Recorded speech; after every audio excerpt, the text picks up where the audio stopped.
Snowball was pretty challenging for me as I really didn't know anything about audit. Now I have a much better overview of these procedures and testings and these programs we're using. So it was really interesting for me to actually study and learn these new things, and I think it's awesome. I'm really grateful for the opportunity from Deloitte to actually meet our colleagues from Baltic states and network with them, learn from them. The trainings in Riga are really beneficial for our Lithuanian team because it allowed us to maybe communicate better with each other.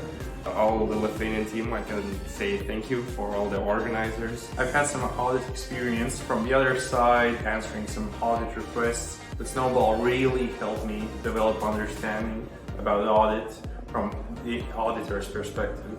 So currently I feel much more confident in the work I'm going to do, and hopefully it's going to be successful. But all I can say, it's thanks to Snowball.